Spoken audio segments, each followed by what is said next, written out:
Exercise 4.1 question number 4 उसका part 1 है। 2x² plus 7x plus 3 इसे फैक्टराइज करें। फैक्टराइज करने के लिए सबसे पहले हमें मालूम है कि सबसे पहले हमने देखना है कि इन तीनों रकमों में से कोई कॉमन तो नहीं आ रही। वो हमें पता है कोई चीज़ इनमें से कॉमन नहीं है।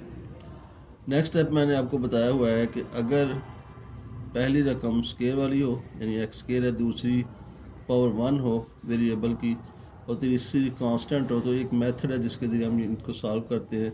वो क्या है कि फ़र्स्ट और लास्ट को पहले हमने मल्टीप्लाई करना है। फर्स्ट टर्म 2x स्केयर है और लास्ट टर्म जो है वो 3 है। इन दोनों को पहले मल्टीप्लाई करें तो हमारे पास आ जाएगा 6x स्केयर। अब हमने कोई से दो नंबर्स ऐसे लेने हैं जिनको मल्टीप्लाई करें तो 6 आ जाए और प्लस माइनस करें या प्लस करें तो वो दरमियान वाली रकम 7 आ जाए, 7x आ जाए। अब अगर गौर करें 2 को मल्टीप्लाई करें अगर 3 के साथ तो हमारे पास 6 आता है। अब 2 को अगर 3 में प्लस करें तो हमारे पास 5 आता है। ये पहली कंडीशन तो हमारी पूरी हो रही है, यानी 2 को 3 से मल्टीप्लाई करें तो वो 6x स्केयर आ जाएगा, 6 आ जाएगा। लेकिन जब 2 को हम 3 में प्लस करते हैं तो वो 5 आता है, 7 नहीं आ रहा। इस कंडीशन को सेटिस्फाई नहीं कर रहा, लिहाजा हम इसको जो है वो यूज़ नहीं करेंगे।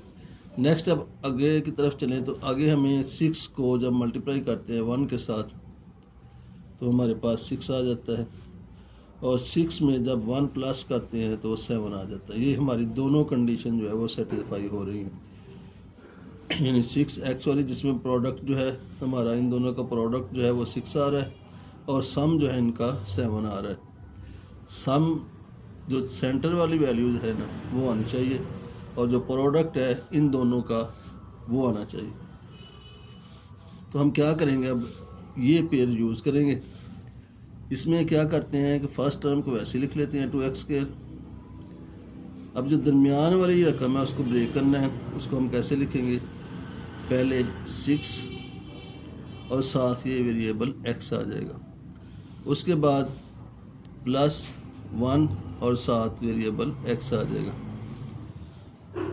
यानी ये जो दो पेयर लिए हैं हमने नंबर्स के जिनको मल्टीप्लाई करने से 6 आता है, यानी हमारा प्रोडक्ट जो है वो 6 है और सम जो है वो 7 है। इन दोनों को अगर सम करें 6x प्लस 1x तो ये 7x बन जाता है और 6x को जब मल्टीप्लाई करेंगे 1x के साथ तो ये 6x स्क्वायर हो जाता है। यानी दोनों कंडीशन हमारी जो है वो सेटिस्फाई हो जाती हैं। प्लस जो थर्ड वैल्यू है या थर्ड रकम है वो उसको हम वैसे लिख लेते हैं।